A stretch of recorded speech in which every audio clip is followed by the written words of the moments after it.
watching an all-new episode of the Tarot Talk Show, broadcasting live from the beautiful hills of Northern California, only on the ParaEncounters Network.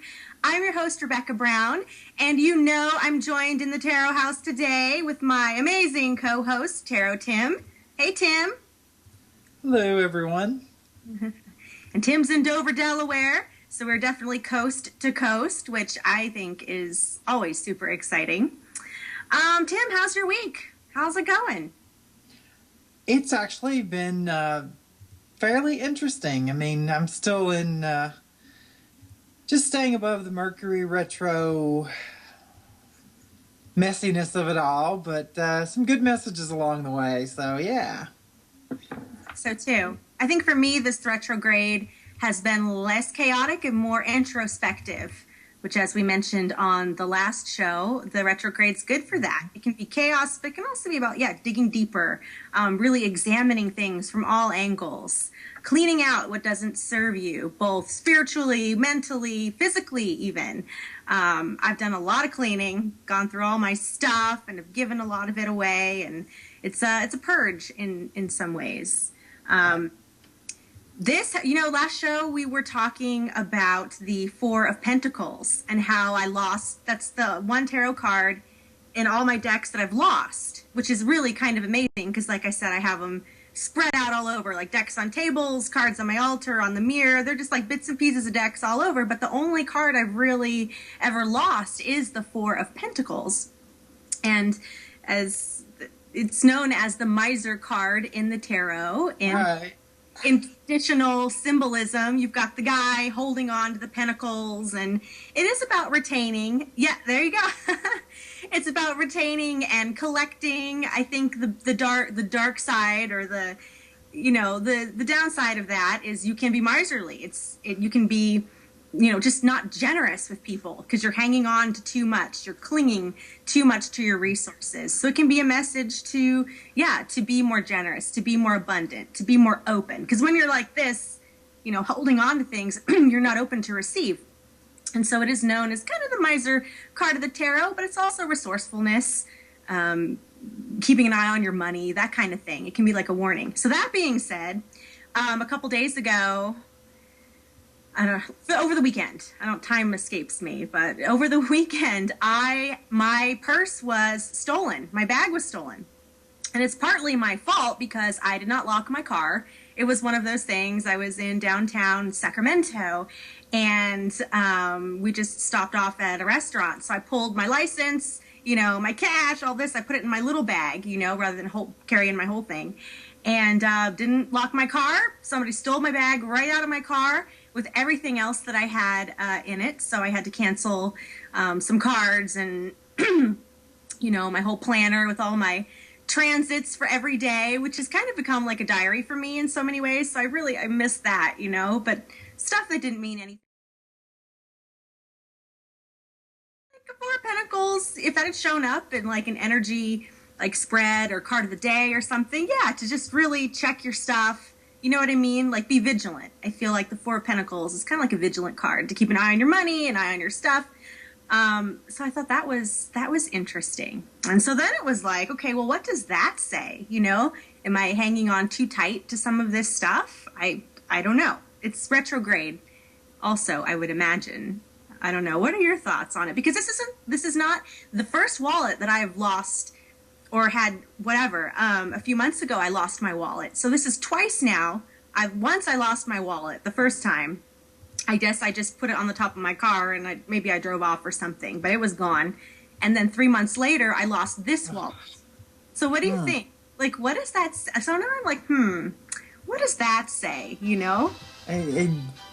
That sounds like, once is oops, two's becoming a pattern. Maybe you're supposed to just pay attention more in, practical day-to-day caring for and hanging on to your stuff, Yeah, I almost feel like the Four of Pentacles in this situation is this way.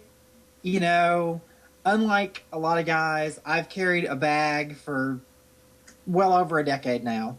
I have saddlebags that I carry. I also have a bag I picked up at the powwow that I carry my stuff in because I have tarot cards and, you know, my wallet and all this other stuff that I carry along, and a brush. I know. All this hair, you know, yeah. Yeah, so I am routinely appalled at the carelessness of females with their stuff, though, because they will, I mean, even like going out to the buffet, I have so many female friends that either hang their purse on the back of a chair or set it in the chair and then push the chair under the table and then walk 100 feet away from their stuff where they can't even see it and just like trust the universe. I guess I grew up with a grandfather who was a miser, you know. We weren't poor, but Lord knows you would have thought we were the way he hung on to his money. So it's kind of ingrained in me that I'm very, very careful, because when I got money of my own to spend, I had to, and I'm still paranoid. Like, I will check my money and when I get in the, before I get in the car to go to the restaurant or whatever. Then when I park the car, I make sure it's there again, and I'll check it before the check comes, just because, you know, what if I don't have it? Sure. Yeah. Which I need to find a happy medium where it's not, you know, based on that miser fear clinging thing. That Four of Pentacles, right? And you're right. So I think we're doing opposite ends of the same card. I think you're right with the Four of Pentacles. There is some fear there. Like, I think of sometimes when I think of the dark side or downside, however you want to put it, to the Four of Pentacles, I think of those doomsday preppers and even the super duper coupon clipper people, you know, where they've got like underground bunkers full of supplies, full of stuff, you know, or the coupon clippers that have, you know, 50 bottles of bleach and a whole closet of toilet paper. That's like Four of Pentacles gone wrong, in my opinion.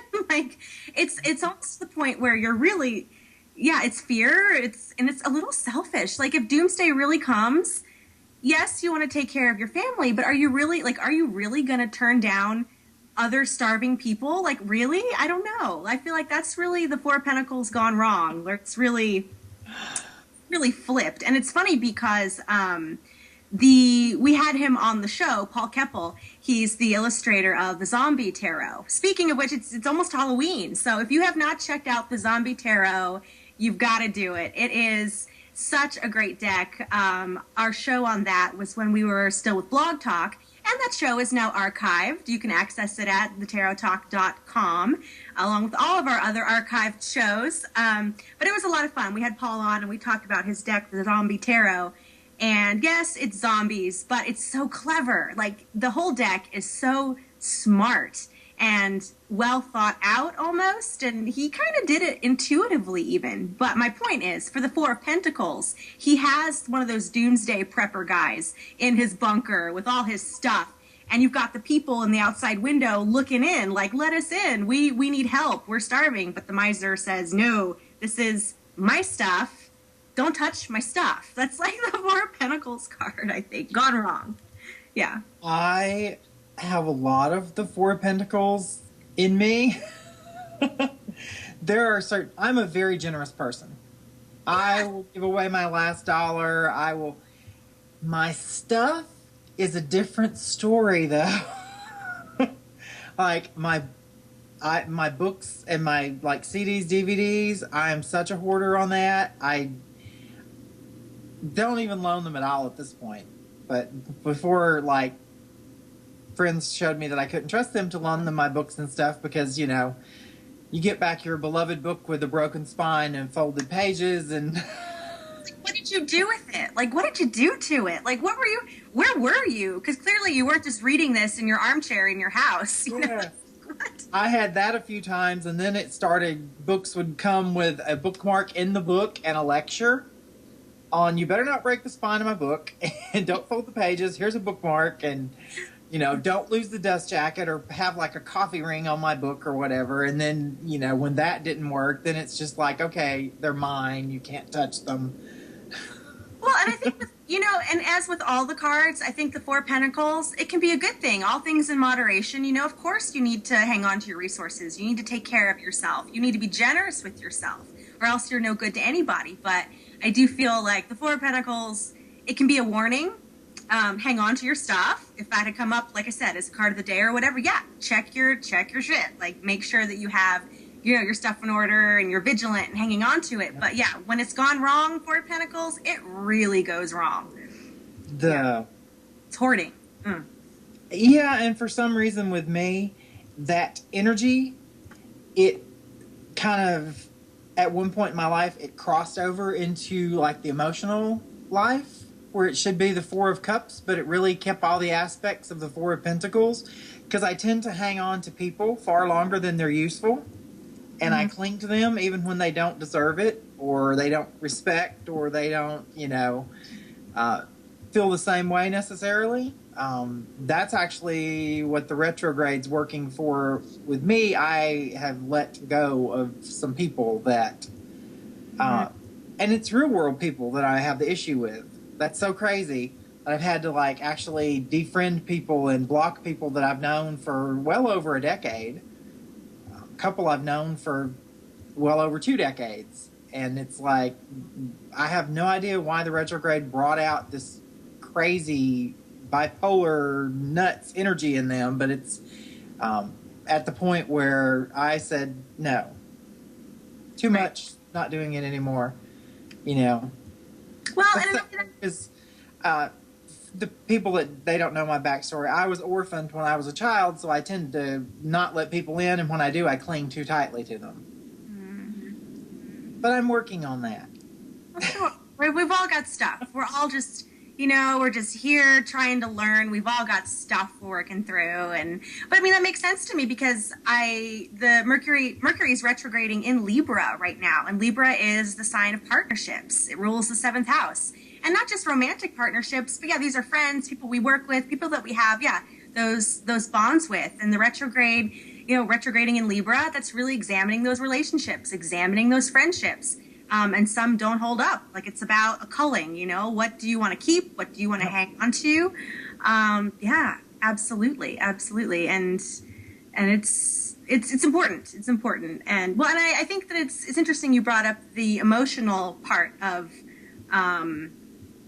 the core part of the Four of Pentacles in a way, because if you're like this and you're clinging to, you're covering the heart chakra, you're not open, you're covering source really. And I feel that often the Pentacle suit, and the Ace of Pentacles, all the Pentacles, all the minor arcana, they draw from the Ace. The Pentacles, they draw from the Ace of Pentacles, which to me is really has a very direct correlation to the major arcana, the Sun. They're both these big pentacles, and you're pulling from that source. So the Four of Pentacles, you can be pulling from source, and sometimes you need to guard source, absolutely. But other times, you don't want to cling too tight, or you're gonna cover it up. So I like that. Yeah. Drinking game alert. Anytime anybody says this word, take a sip from your Ace of Cups and drink as though you haven't spent the rent money on a new tarot deck. So, which has not happened to me, but I don't know if there's a deck out there I would do that for. I don't think so. I'm still too Four of Pentacles to spend them all in that way. I haven't bought a deck in maybe 6 weeks now. Not saying I haven't bought stuff. It's a different story. Oh, but yeah. My latest acquisition for my desk will absolutely show people how completely nerdy I am. It is an Abby Shuto bobblehead. Yep, that's from NCIS? NCIS. Uh-huh. Very cool. Very cool. That's funny. Yeah. I haven't bought a new deck either. I think the last one I bought wasn't even tarot. Like I said, it was the Isis Oracle. It was just really calling to me. But I had a set of Oracle cards in my bag that got stolen. The Gateway Oracle. Very cool cards. Yeah, I love them. But the only one I had is hanging up in my mirror. So I have that one from that deck, but I don't have that deck anymore. So that's interesting. I hope wherever they end up is meant to be, the cards wanted to travel, I guess.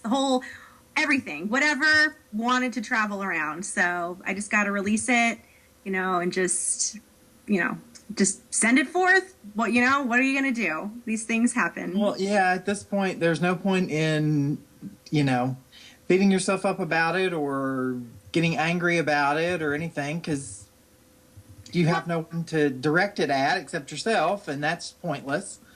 Right. And it's funny because, like I said, I've lost 2 wallets in the last 5 months or so. I think the first one I lost was back in April. So I bought a new wallet, bought a new whatever, new store cards, new whatever, okay? I was all set, lost it again. And it's funny because I've actually been pretty detached from it. I'm like, oh, that's interesting. What does that say? Instead of like angry or, I am a little sad. Like I said, I miss my planner because it's like a diary of my life, basically. But again, maybe that's a message to don't have it all so planned out. Be more flexible, Well, here's also, I would say, because Mercury is about letting all of that past stuff go and letting everything go. And you just went into a new place, a new space, a new energy. So, maybe it's the universe just cleaning the slate and telling you not to worry about the stuff from the past, to let it all go and just start over with what you have. That's true. Build from that new base. No, I think you're right. I like that. Yeah. Like I said, more than anything, my planner sticks out in my mind. It's like, man, I've had so I can look back, and look at all the stuff I did, and look at the transits that were happening on this day, and I even have them written out like a month in advance. So I think you're right. It's like, just throw it out. Just throw out the planner.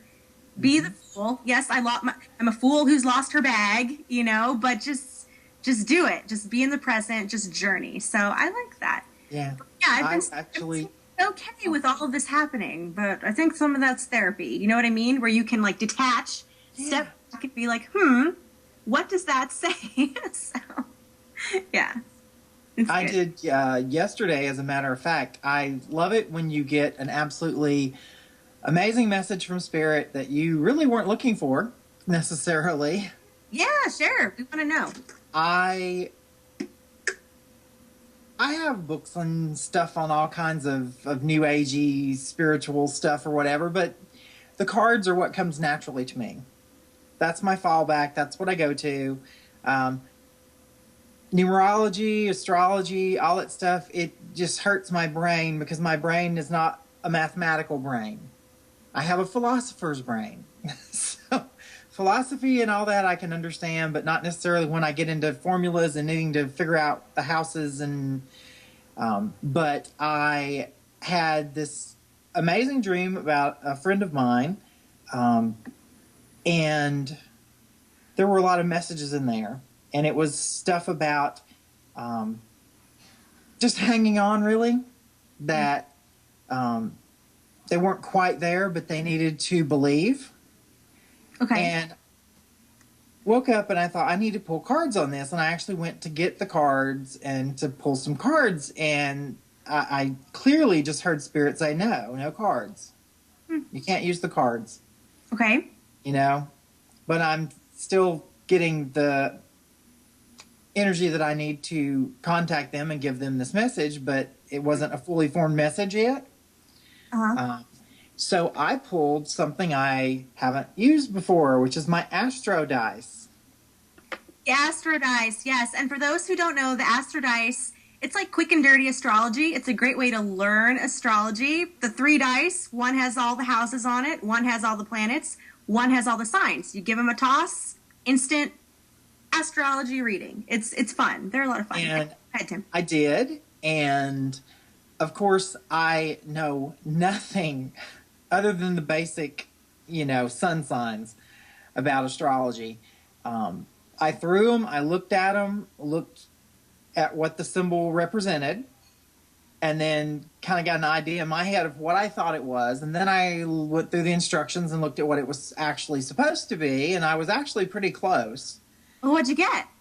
And, it was like, it was in the first house, which is about the self and the illusion of the self, and it was Neptune and Aquarius, which is all very emotion, water,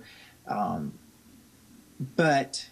Well, Aquarius is an air sign, but you know that, I'm sure. Yeah. Yeah, but it's... But you're right. very watery. Neptune, or Yeah. up in the ether, like very, woo, yeah. Mm-hmm. And it was, I sent them a message and told them all the stuff that I looked up and whatever, and heard back from them that they were actually having a horrible, really bad time, and they were at a crossroads and they didn't know what to do because, you know, whether to follow their dreams or give it up and go with the mundane, and it really directed them to keep going and to believe, and so they had a really good message, and I was reminded that cards are a tool, Mm-hmm. and it's not my only tool, Right. because I can use any tool to bring it out. I can. Absolutely. And I know that because I've read with salt, I've read with smoke, I've read with egg and ink, and but sometimes you need that doink, you know, 2x4 upside your head. About quit worrying so much about how you get the message and just let the messages happen naturally. Absolutely. Absolutely.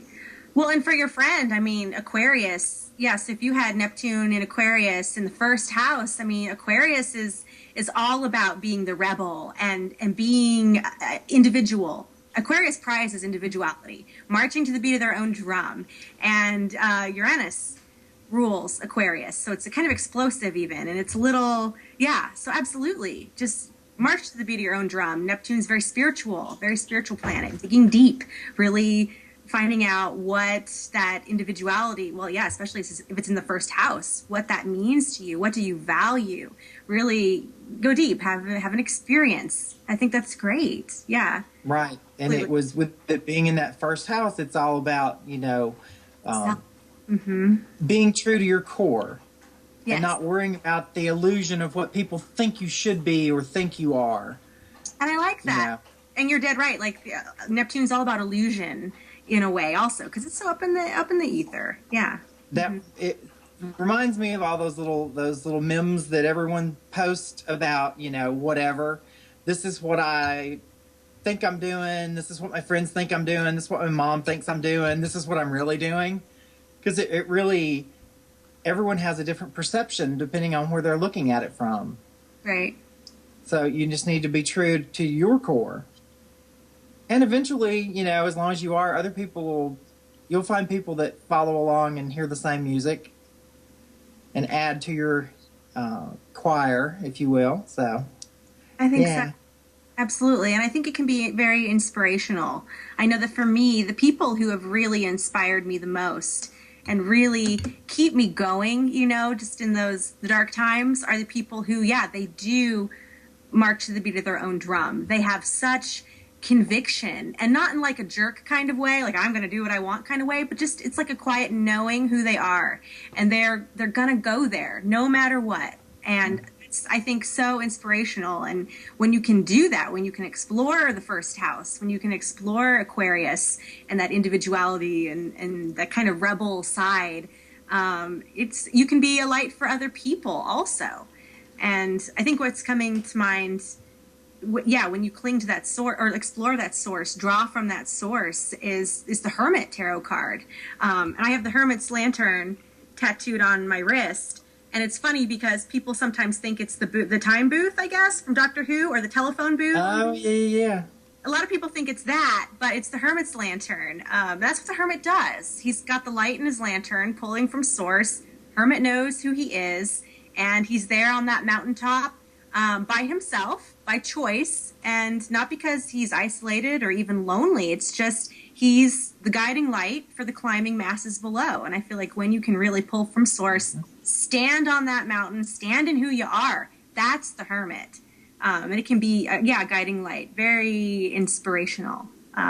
It's good. That's good stuff. Well, good. I'm glad that you used the case, and you're really good message from it. That's great. And of course, for me, you know, I always have this fool energy about me because, you know, I just trust and believe, and you know, we know we've talked about this before. I don't think the fool is the airhead that's careless and everything that a lot of people do. I think the fool is just knows he's very protected, so he can walk bravely through life and not worry about diving off the cliff in the fog because he can't see the bottom, because he knows there's something to break his fall and catch him and put him in a better position than he was when he jumped off the cliff to start with. So it makes it very brave for me, and you know? Well, I think that the Fool, yeah, and that's faith, really. That's faith. That's also source. And I feel like, yeah, when you can look at it that way, where you just trust in the universe for good or for bad, because, you're going to jump off the cliff and sometimes you're going to fall on your face. But having the faith that it's going to be okay, that I'm going to learn something from that, absolutely. And I feel like that's also why the Fool really moves around in the tarot. I mean, there's 21 cards in that major arcana line, and the Fool is as 0, kind of goes anywhere, really. Yeah, well, I think it makes perfect sense because you connect so well with the Hermit energy, and I connect so well with the Fool energy. And in a lot of ways, if you just look at the surface of the cards, you would think that they're diametrically opposed, but they come from that same place of trust. You know? They're even both on the mountaintop, aren't they? The Hermit and the Fool. Fool's on the cliff. The Hermit's on the cliff also. I love that. I hadn't thought of it that way before. So it just occurred to me. Your arcana line. Sorry, I just wanted to jump in and say that. There's 22. Yes. Okay, 21. 22 with the Fool. I just want to say that. I've gotten my cards mixed up before. But yeah. It's probably why we get along so well because, thinking that too. Yes, as the Hermit and the Fool. Yeah, in some ways. I mean, not that I'm saying I'm like the wise one or like the Hermit, but I do feel like energetically, very much so. I feel like I've got in some ways the lantern, and it's very different styles, you and I, and it's kind of all about teaching. For me, the Hermit is like the teacher, and yeah, you have that Fool energy, and sometimes you're even like, Rebecca, just throw it out. Like, just throw out the outlines, just throw out the notes or the plans, and just do it. Like, let's just do it. Let's just go on air and just do whatever. And I love that. And so, yeah, you've inspired me also to just throw it out and just stand on the...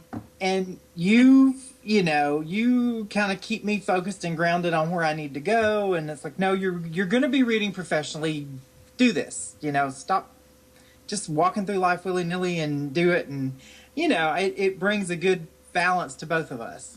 I think so. We've got like the guidance and the teaching element that I feel I bring. And then, yeah, you bring that lightness and that sense of fun. Absolutely. So, yeah, I agree. That's why we work well together. And I love that. I hadn't thought that, the Hermit, in the imagery is on the mountaintop. Well, so is the Fool. It's just very different energy, but they're kind of in the same place. I love it. Well, that's awesome. It's an insight, something I hadn't thought of before. Very neat. If you would, we tend to not see the things we look at every day, so. Yeah, right. If you would like to access our former shows, you can get all of our archive shows by visiting our website, thetarottalk.com. We also have our own YouTube channel. Just type in the Tarot Talk Show, and all of our shows will come up. What is this, I think we're on show 34, something like that, which is very cool. So be sure to come out. Well, we have a tarot card combination that came in. This person wanted to know, the question was, they wanted to know about their friendship with this person. It was a woman asking about a man. I think it's like a potential relationship kind of question. Okay. But what do they need to know about this person, basically? Can I trust him? I think that's what she was writing on, to make a long story short. And so what was pulled, she wanted our just insight on it. What she pulled was the Seven of Cups, the first card out of the gate, the Major Arcana, the Moon, paired with the Six of Cups, and then, let's see, the Five of Wands, and the Queen of Cups. Lots of cups. Cups, yeah, lots of cups, very watery. I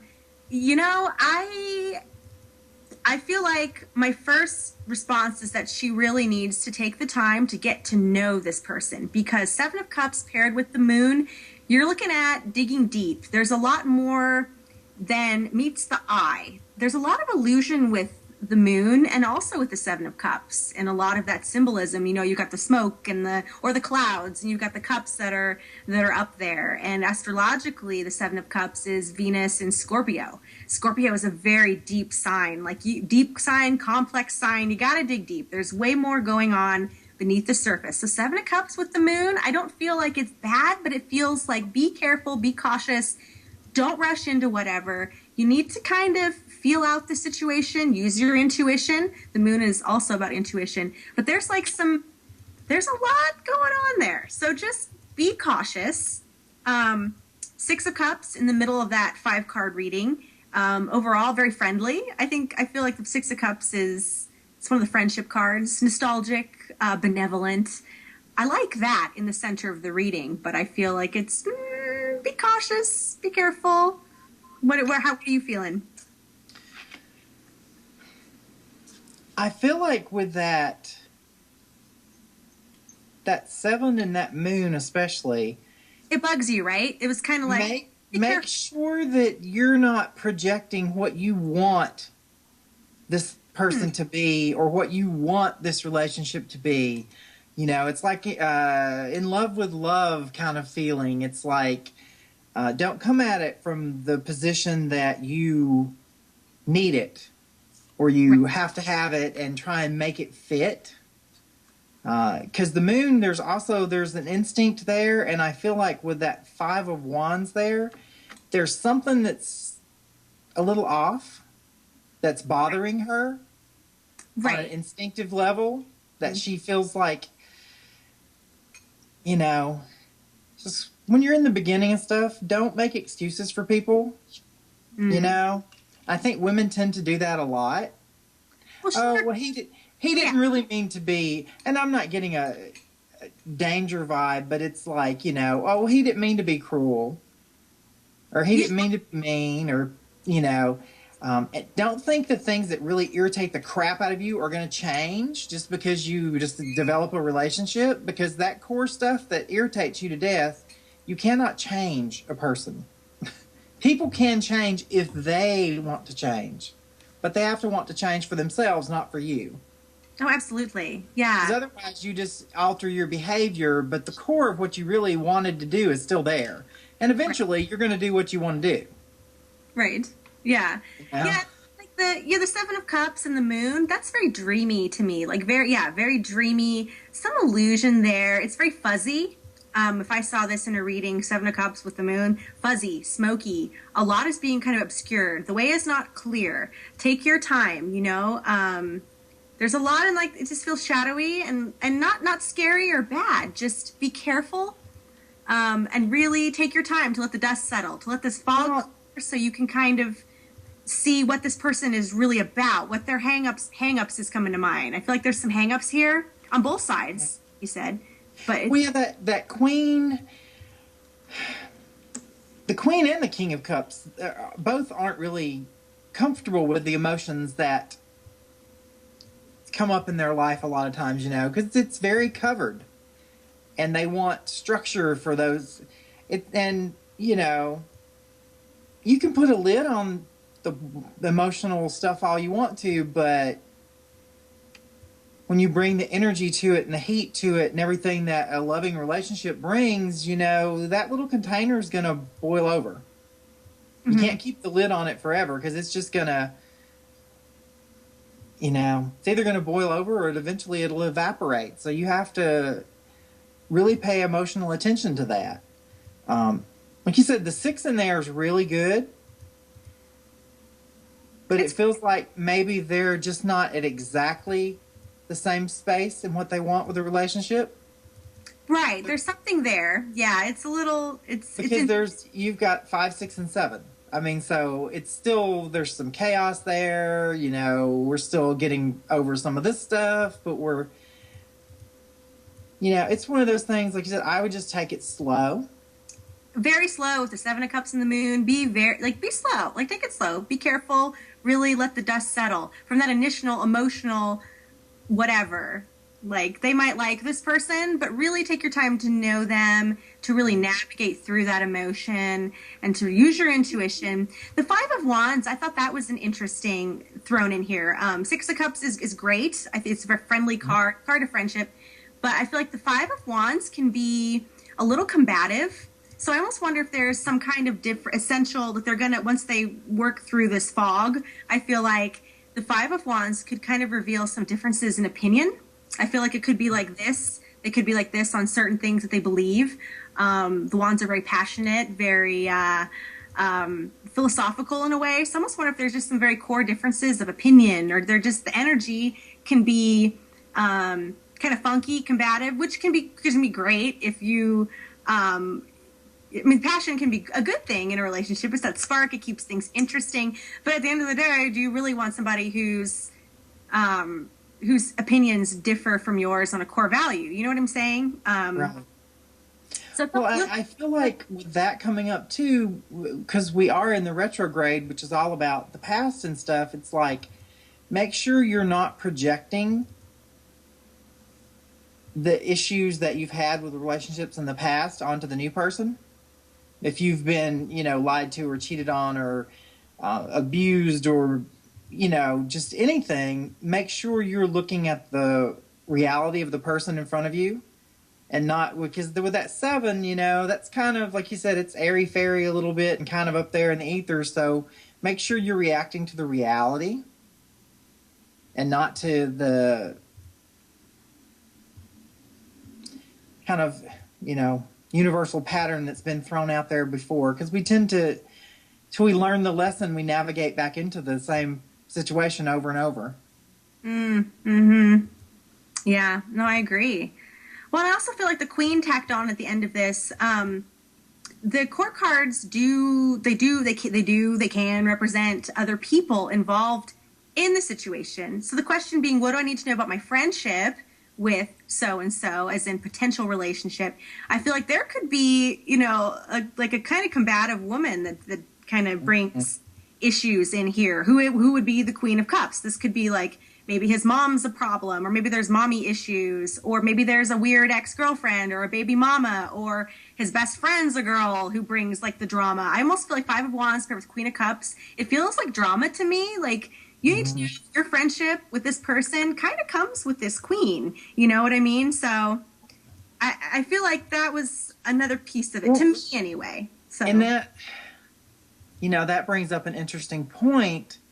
Is this because you've got that 5 energy, which is lack of structure and a lot of chaos, and is this person, do they typically try and find someone who's strong, who's going to take care of them and, essentially step into that mother role, even though it's a romantic relationship? Because a lot of guys do that. Sure. They like a strong, assertive woman that's going to tell them what to do and whatever, but then you have to figure out, do you really want to be the one steering the ship all the time? Or do you want a partnership, or do you want to be led yourself? Because we all have our strengths and our weaknesses, and figuring out what your core is very important. So I figure, she needs to take it slow and go slow. Absolutely. Yeah.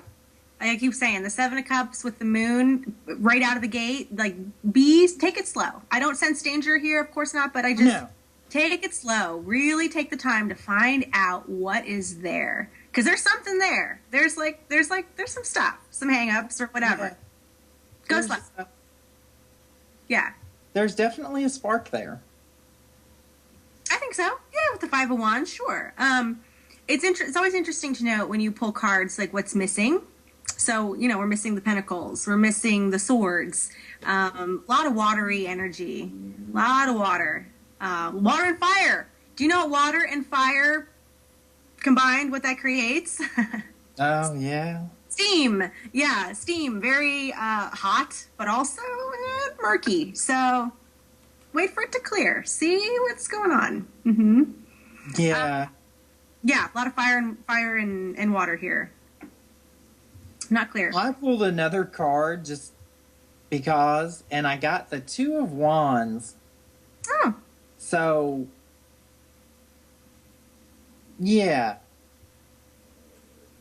You just need to dial it down. Dial it down. Don't be planning out your future and your relationship and your house and, let the relationship proceed naturally. Sure. Keep your focus. It feels like almost like one of those high school crushes.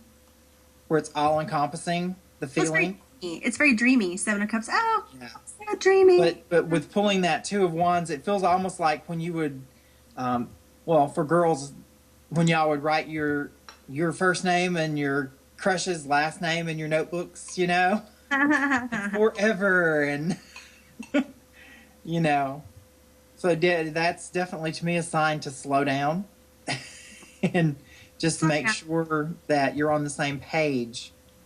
And I wouldn't make major life decisions until Mercury goes out of this retrograde anyway, because this one is just, with that blood moon and everything going on, it's been, for me, I feel the stuff in the moon when it's full and when it changes and everything. And for me, it's been highs and lows, highs and lows, highs and lows. And yeah.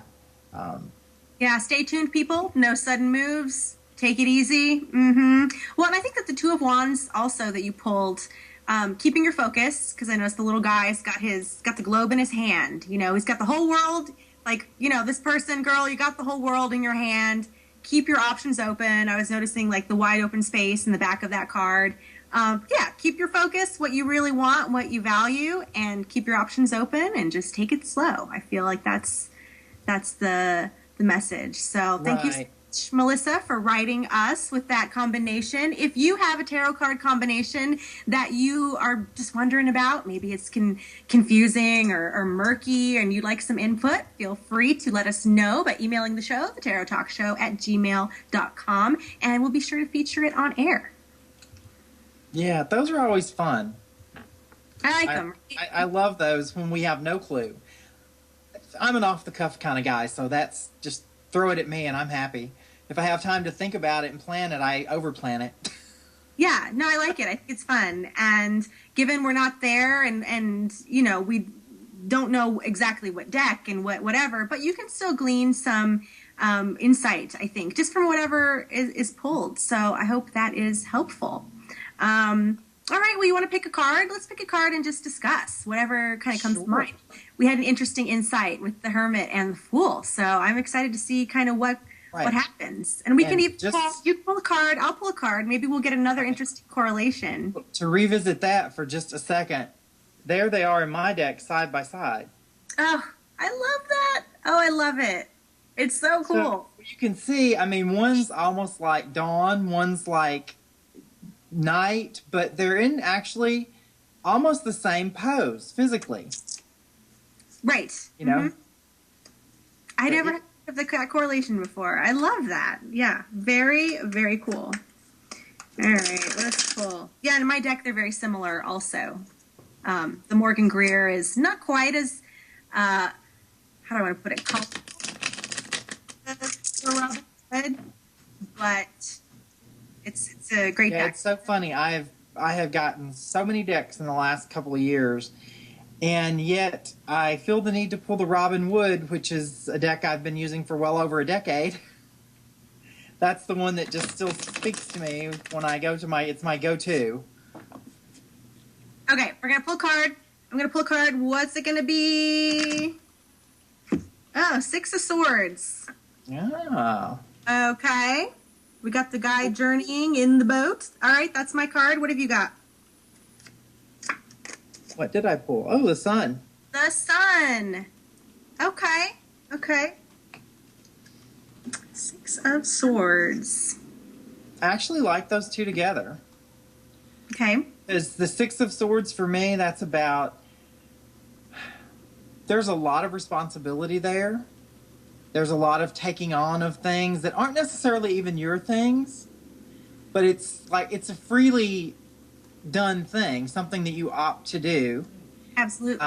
And I think sometimes that can be a bit overwhelming and feel heavy and whatever, but I like that when you do that, bring that joy and happiness and freedom of the Sun with it. You know, keep it simple and keep it fun and keep that energy moving. Don't get so bogged down on the destination. Enjoy the journey. I like that. Yeah, and the Six of Swords is about moving on, moving forward, but absolutely, there's choice here. Like, it's a decision. The swords of truth, the sword of decision, those like judgment almost, you know, when the sword falls, as they say. And I do love this card. It's about journeying and exploring. Even it is a little sad. I'm noticing the colors. Just the mood of it is kind of somber. Sad, but not devastated. Just moving forward. I love it. And if I saw these two cards paired together, we'll go with the Six of Swords and then the Sun, and then we can switch it. But if you were to put these two cards together, the people in the boat are really journeying towards the sun. Like that's, again, if you read them in a linear way like that, okay, well, where's the boat going? Where's it headed? That's when you look to the next card. Yeah, so basically they're floating into the sun. We have two methods of travel here that I'm also noticing. The people in the boat, the little kid on the horse, we're traveling, we're journeying, we're moving. So that's the other thing, Six of Swords paired with the sun here. I'm getting a lot of movement in these cards. You can even see this like with the colors, and it almost feels like dawn to me, like waiting for the sun to rise when the landscape and the atmosphere is very like mystical and kind of blue in color, and it's peaceful in a way. It's beautiful. But also I will say this, when you're driving into the sun, floating into the sun, whatever, journeying, you can't really see very clearly. So I think that there's also maybe a word of warning there, because when you're driving into the sun, you're blinded, where am I going? But I think that that's beautiful, having these two together in a reading. Yeah. Really, what's going on? Where and go? For me, because I actually have a degree in horticulture, so I know a bit about plants, and with this particular deck especially, there are sunflowers in there, and they actually change direction to face the sun, the blooms. Yeah. So it's a reminder, even though you're responsible for other people, you're going in a direction, but don't be afraid to adapt. Go with the flow, because even though you've got the pole and you're controlling the boat, that the tides, the currents are going to affect how fast you move and where you move and stuff. So I think they work very well together, because it's definitely, and even with this horse, he's not moving the reins. He's letting the horse kind of go where it needs to go. Now, yeah, I agree. I grew up on a farm, and my horse was actually trained to use your knees, so you could direct him without your hands. So it was kind of hands-free, but Well, and I think that. No, I like that. I like that parallel. Again, if you had these two cards in a reading, you were looking at the imagery. Are you? Well, and that begs a question. Like, if you were reading for someone, would you, as a reader, do you feel this person is the person driving the boat, or the kid on the horse, or it could go the other way too? You could be the person in the boat, trusting that it will take you where you want to go, trusting that the horse will take you where you want to go. Yeah. And a lot of it would also depend, did you pull, see, we pulled your card first, and then the sun, but if you pulled the sun and then your card, that completely flips it. So you could flip it, yeah, so let's play with that. Okay, so if we've got the sun plus the Six of Swords. To me, that would almost feel like you need to step up and take a little more responsibility. That maybe you're too freewheeling and stuff. That almost feels like a dad to me, who's just all fun and games, but doesn't actually support the child or help with the disciplining of the child, or they're not there for the structure. They want to blow in, have some fun. It's like the weekend dad almost, where they have the fun, give the kids, get them hyped up on cookies and Mountain Dew, and then drop them off to mom's house Sunday night so she can get them ready for school in the morning.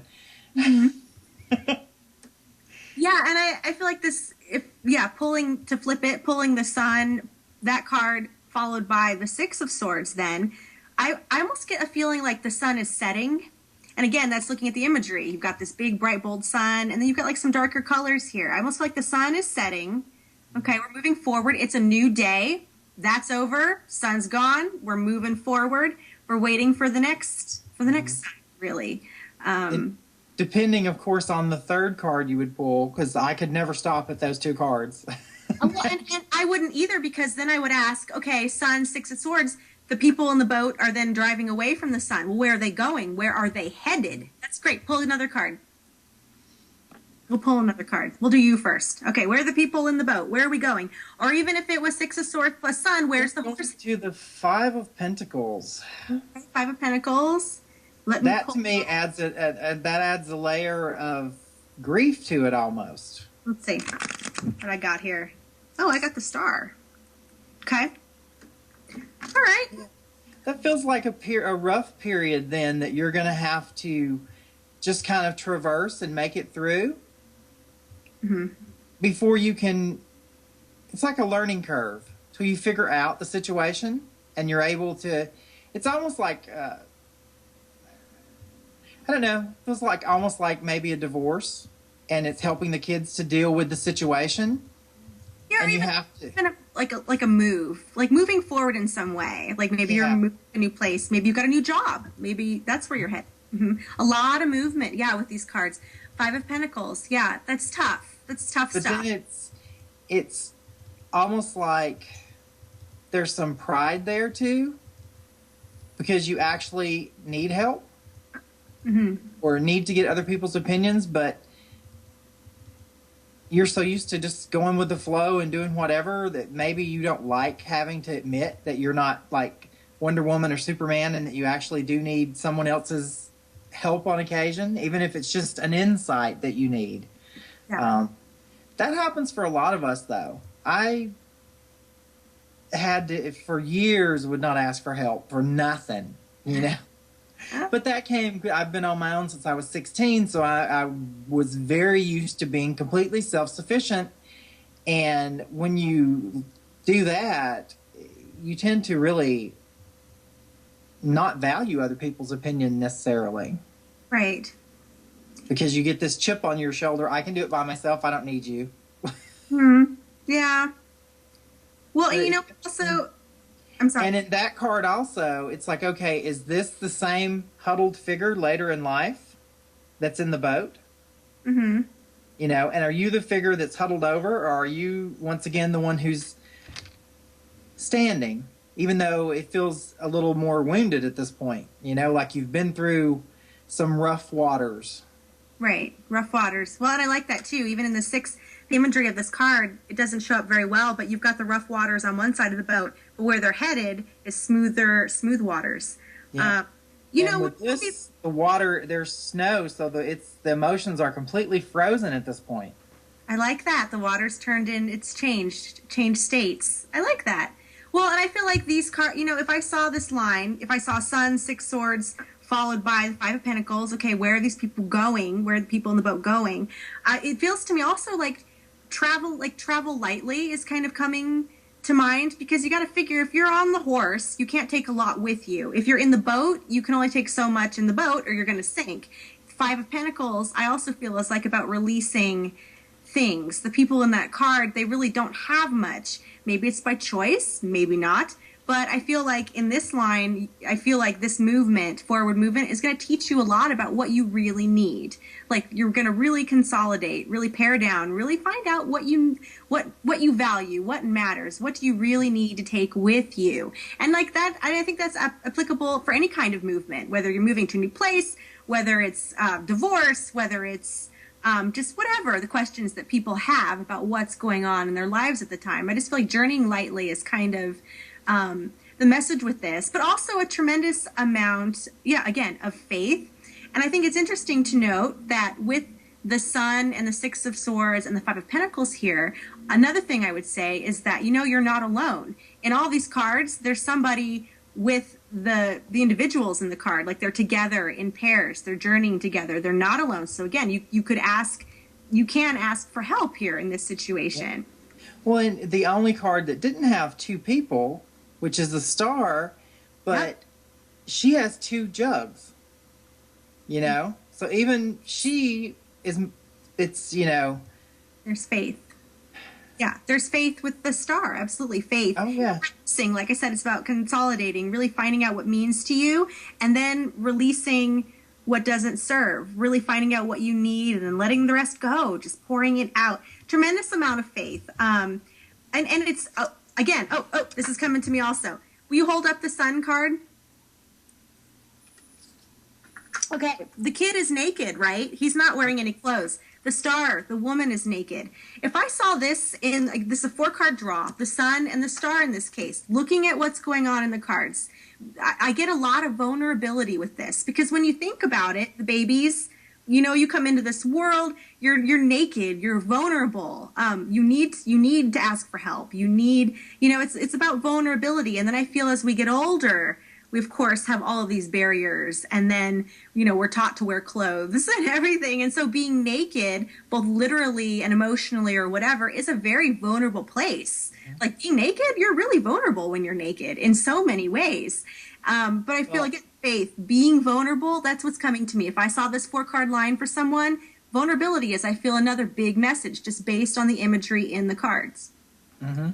Yeah, and it's interesting because you've got those two that are completely nude, and then the other two that are shrouded. I mean, they are so swaddled in clothes, you can't even really see them at all. Right, very covered up. Yeah. Yeah. So I feel like, yeah, there's the courage to be vulnerable, I think, is what's coming to mind here if I saw this in a reading. I like it. And there's a return. Well, and really the sun is a big star. So that's cool. This came out in this line. Yeah, the sun, star at the end, and really coming full circle almost, and having, I feel like whatever this is, if I was reading for someone, I feel like they would eventually get to this place where they have the courage to be vulnerable. They're gonna learn through the hard times of the melancholy and the 6 of Swords, 5 of Pentacles, what they need, what they're moving towards, to be vulnerable, to release what doesn't serve, to stand in their truth. The star is also about, well, there's a lot of truth. Yeah, and what is interesting is I felt the need to pull another card, and I got the ultimate duo there, which is the 2 of Cups. Ah, they've come together. So it's and with the whole taking on responsibility, with the being willing to ask for help and be vulnerable and all that. I mean, it feels like you're going to bring a lot into your life. Yeah. Yeah. And when it feels like it's definitely a learning curve for both sides, because it does feel like that there's 2 people there. It almost feels like, though, I'm not even feeling like in this thing, it's not even feeling like a romantic relationship to me. It almost feels like... It feels like a journey to me. Like a personal journey to me. That's, yeah, a lot of personal. But it's a journey that there's 2 people on coming from different directions on the journey. It almost feels like either fostering a child, adopting a child, having a stepchild. It feels like, you know, that young energy and the older energy have kind of clashed in some way, even though I feel like they're very similar.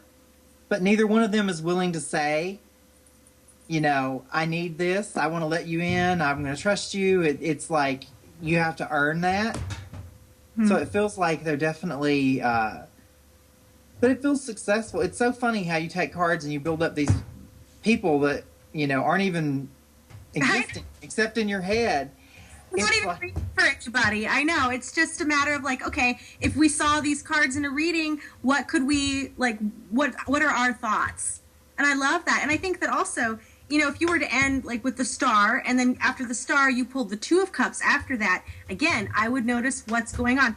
2 jugs here, 2 cups in the 2 of Cups. She's got one in each hand, pouring them out. In the next card, the cups have come together, and there's another person who's entered the frame again. Yeah, who's entered the frame, and it's together. So I like that. So, okay, what does that say, you know? Mm-hmm. And with the 2 of Cups, especially with this deck, if you look up at the top, there's that lion, which is all about having the strength to get through all of that, to come together. I like that. You pulled one more, so let me pull one more from my deck. Okay, what if we were to read it? The Chariot. Okay. Okay. See, now they're working together as a team to move forward.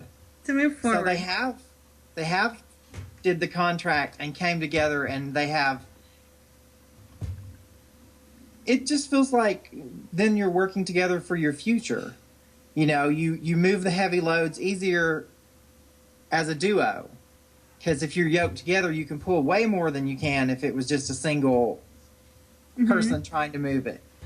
And there's a lot of ebb and flow in these cards, like a lot and of. With the Chariot, you have to remain a team, and you have to keep that balance going, because not many people have probably driven a Chariot. I haven't driven a Chariot per se, but I have driven a wagon with horses.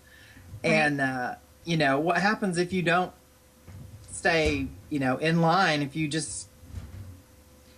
Most people could understand the car concept. Like if your front end's out of alignment, you wind up doing big circles in the parking lot and coming right back to where you started, which is not necessarily what you want to do if you're on a journey to change or to evolve. You know, you want to keep focusing on that forward momentum.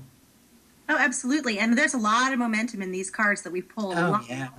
A lot of movement. Again, it feels like a little bit of stasis with the Five of Pentacles, and even the Star, but not a bad... Stasis isn't always a bad thing. There's definitely a lot to be learned in those states of suspension, which is the Hangman, you know, which is, you know, what I've been working through. But no, I like this. And even with the Two of Cups, the two people, the two cups, the two people turn into two horses. Well, what does that say? Yeah.